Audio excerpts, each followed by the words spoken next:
फैसल जज काजी शुरैह का बेटा मदरसे में पढ़ता था। उस्ताजों ने कहा है आजकल तो पता नहीं कौन कौन से बाल चलने लगे हैं। अब वो एक और बाल चलने लगे हैं, सुअर कट।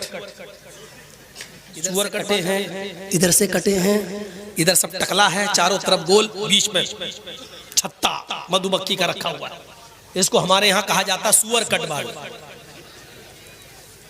कौन कौन से बाल जाने पता नहीं कौन से हिजड़े ने निकाला होगा ये बाल, उनके नक्शे कदम पे हम चल रहे हैं। कौन सी इधर बाल साफ देख के कसम खुदा की घिन आती है, अल्लाह इसके पास हम बैठे कैसे हैं। इधर से टकला बना, इधर से टकला, चारों तरफ से गंजा दिख रहा, ऊपर छत्ता रखा हुआ है, लगता है जैसे टुल्लू पंप चल रहा। अजीब हालत बना ली लोगों ने। काजी शुरैह के बेटे के बाल बड़े हो गए तो मदरसे के उस्ताजों ने कहा कि तुम्हारे बाल बहुत बड़े हो गए, हज्जाम से, ये भैया तुम बहुत उठ रहे हो यार, डिस्टर्ब करोगे। तो बेटे ने कहा ठीक है, काजी शुरैह का बेटा का ठीक है करवा। एक दिन उसको फुर्सत मिली तो निकल गया, कटवा के जल्दी आ जाता हूँ। लेकिन हज्जाम ने उसको दुकान पे बिठा लिया, बेटे बैठ जाओ, एक आदमी के बाल काटने के बाद तुम्हारे बाल, तुम्हारा नंबर आ जाए। जैसे वो आदमी उठा, इनका नंबर आया, काजी शुरैह के बेटे का नंबर आया, ऐसी अजान होने लगी मस्जिद की। लेकिन उसने बाल काटना शुरू कर दिए थे। अच्छा उस जमाने में घड़ियां भी नहीं थी कि देख ले, अंदाजा ही नहीं हो पाया। बाल कटना शुरू, इधर अजान शुरू। जब तक बाल कटे तब तक जमात खत्म। काजी शुरैह का बेटा बाल बनवाने के बाद, हजामत करवाने के बाद जब मदरसे आता है, क्या देखिए उसने वुजू बनाया और मस्जिद के अंदर अकेले नमाज पढ़ लिया। नमाज पढ़ा अकेले, सूरज भी गुरूब नहीं हुआ था, थोड़ी सी देर हुई थी बस, अकेले नमाज पढ़ लिया। लेकिन जमात छूट गई। मदरसे के असातिज़ा ने पूछा कि तुम कहाँ थे? उसने कहा बाल बनवाने में देर हो गई। मदरसे के असातिज़ा ने इसको उज़्र नहीं समझा, नहीं ये कोई उज़्र, तुम्हें सजा क्या दी जाए? सजा के लिए तुम्हारे बाप को ही लेटर लिखता हूं। शहर के काजी हैं, सबसे बड़े जज हैं, देखे तुम्हारे बाप तुम्हारे बारे में क्या फैसला सुनाते हैं। और सुनो नौजवानों, और अगर उनके माँ बाप जिंदा हैं तो सुने। मुकदमा हजरत शुरैह की अदालत में आता है। काजी साहब में बाल कटवाए, क्या असर की अजान होने लगी। आपका बेटा जब बाल बनवाने के बाद मदरसे में आया तो जमात हो चुकी थी। उसने बात, आप खुद फैसला कीजिए कि जमात छोड़ने की सजा उसको क्या दी जाए। काजी शुरैह ने उस लेटर के पीछे एक फैसला लिख दिया और अपने कासिद, अपने एलची के जरिए एक मोटा डंडा देकर भेजा। मोटा डंडा उस कासिद ने मदरसे के उस्ताद को दे दिया, जो हेड मास्टर, उसको दे दिया, लीजिए। और लेटर में सजा लिखी हुई है। खत पढ़ता है मदरसे का प्रिंसिपल, तो उसमें लिखा हुआ है, आए प्रिंसिपल साहब, सदर मुदर्रिस साहब, अमीद मोहतरम,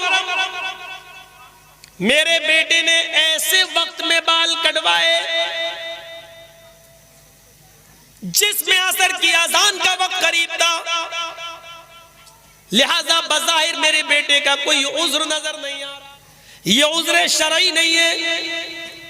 उसने जमात तर्क की, अमदन और जानबूझकर तर्क करना माना जाएगा।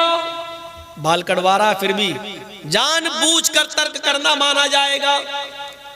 लिहाजा इस तर्क करने की सजा मैं ये सुनाता हूं कि जो डंडा मैंने तुम्हें भेजा है, इस डंडे से मेरे बेटे को इतना पीट लो, इतना पीटो कि ये डंडा इस डंडे के 3 टुकड़े हो जाएं। मोटा डंडा, ये वाला नहीं था, पकड़ो एक मारो टूट जाए। मोटा डंडा 3 टुकड़े हो जाए।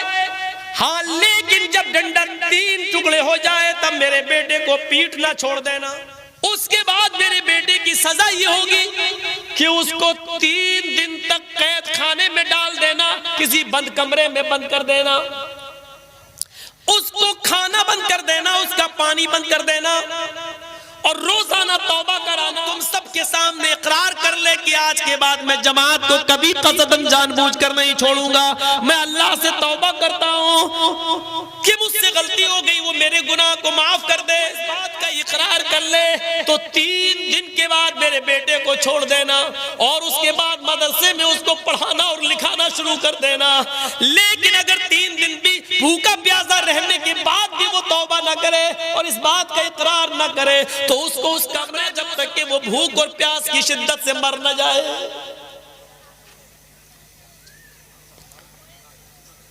एक वक्त की नमाज, और नमाज नहीं छूटी थी, जमात छूटी थी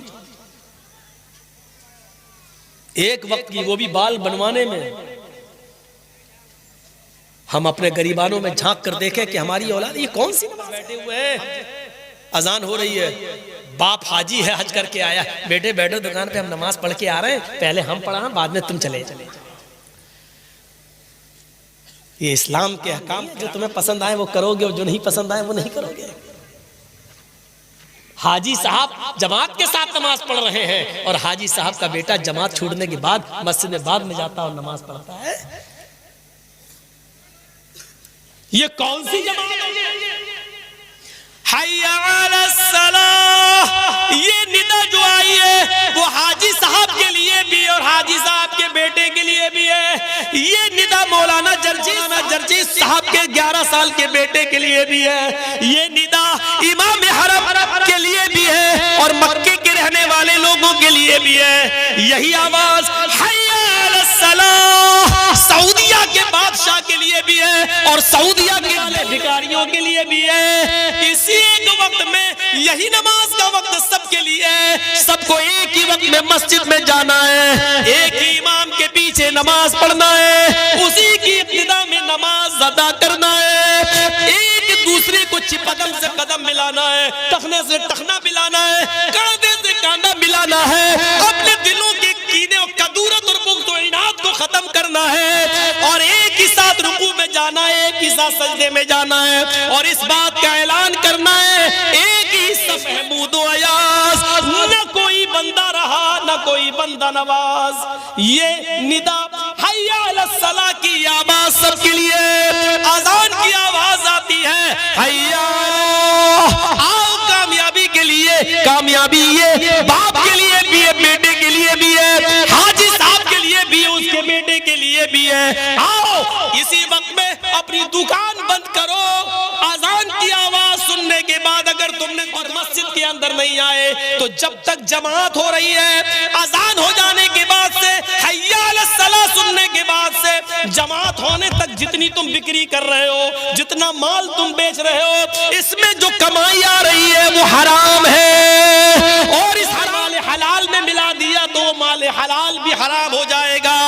एक बाल्टी पानी दो तो पूरी बाल्टी पानी नापाक, एक लोटे पानी में पेशाब की एक बूंद डाल दो तो पूरा लोटा पानी बेकार, एक गिलास पानी में, फिल्टर पानी में, पानी की एक बोतल के अंदर पेशाब की एक बूंद डाल दो तो पूरा फिल्टर और मिनरल वाटर बेकार। उसी तरीके से इतनी देर जो अजान से लेकर जमात पर मस्जिद में नहीं गए, ये हराम कमाई है और इस कमाई को अगर तुमने हलाल कमाई के अंदर मिला दिया तो तुम्हारी हलाल कमाई भी हराम। आइंदा ही बुलाएंगे इस मौलवी को, ये तो सबकी खटिया खड़ी हो रही है।